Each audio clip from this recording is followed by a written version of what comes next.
यहां पर दो प्रकार के प्राणी पूरा लाभ उठाते हैं। एक तो ज्ञान समझ कर आते हैं और दूसरे जो सब जगह भटक भ्रम लिए और कहीं से लाभ मिला नहीं और फिर वो यहां टिक जाएंगे, अकोर की तक ठिकाना नहीं, सब जगह जा लिए।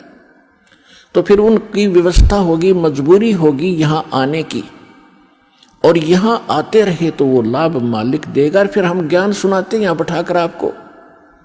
तो यहां आपसे प्रार्थना की जाती है, जब तक सत्संग चले आप सब चिंताएं और इधर उधर की गल्ला बातें छोड़ के ध्यान से सत्संग सुनो।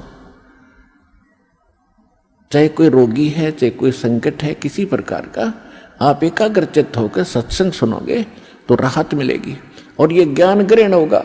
इस ज्ञान से आपको 70% लाभ तो ज्ञान से मिलेगा। लाभ का मतलब है आत्मा में दृढ़ता आवेगी हर प्रकार की, और 30% फिर बाकी जो संकट है वो आपकी भक्ति और लाभ से होगा। क्योंकि दास इसलिए कह रहा है इस ज्ञान से कि कई ऐसे दुख हैं जो बेमतलब के बड़े होते हैं।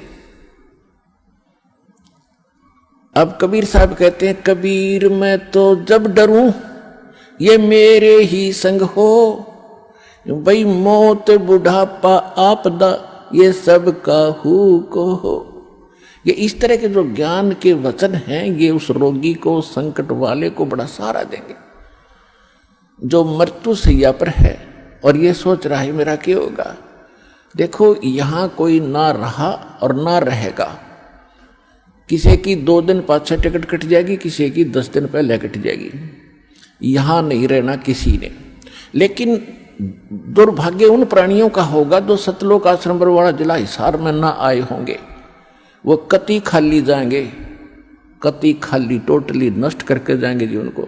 और जो यहां आ गया, नाम भी ले लिया, प्रथम नाम लेकर भी उसका जीवन अंत हो गया, वो भगवान का हो गया, वो परमात्मा के जुड़ गई वो आत्मा, उसमें बीज पड़ गया भक्ति का। और अब ये हजारों वर्षों तक ये ज्ञान और ये समाधान चलेगा। अब वो जो बीमार रोगी सब जगह थक लिए जब यहां ले आए और उसकी होगी मृत्यु नाम लेकर के, आप तो चाहे कुछ भी सोचो लेकिन भगवान ने अपना बच्चा ले लिया अपनी शरण में। मृत्यु बेशक होगी, वो अगले 10 महीने मालेगा, 10वें महीने यहाँ भगवान के दरबार में नया शरीर होगा, नए शरीर भक्ति करेगा। परमात्मा ने तो अपनी आत्मा देखनी, हम अपना स्वार्थ देखते हैं। और 10 दिन 1-2-4 महीने और भुगता तो हम ही कह देते भगवान इसने ठा ले, हे भगवान ठा ले। हम भी तंग हो जाते, पैसा भी समाप्त हो जाता। तो कहने का भाव यह है कि आप इस ज्ञान को सुनो, समझो, अपनी सोच धारणा कति खत्म कर दो। जो ज्ञान दास बताता है ये गॉड का, परमात्मा का दिया हुआ विधान है और ये अटल है, ये सत्य है, इसमें ऐसा ही होगा। और जो सच्चे दिल से आते हैं उनका रोग भी ठीक होगा और मोक्ष भी, भक्ति मिलेगी। इसी जीवन में मोक्ष भी हो जाएगा जो दृढ़ रहे तो।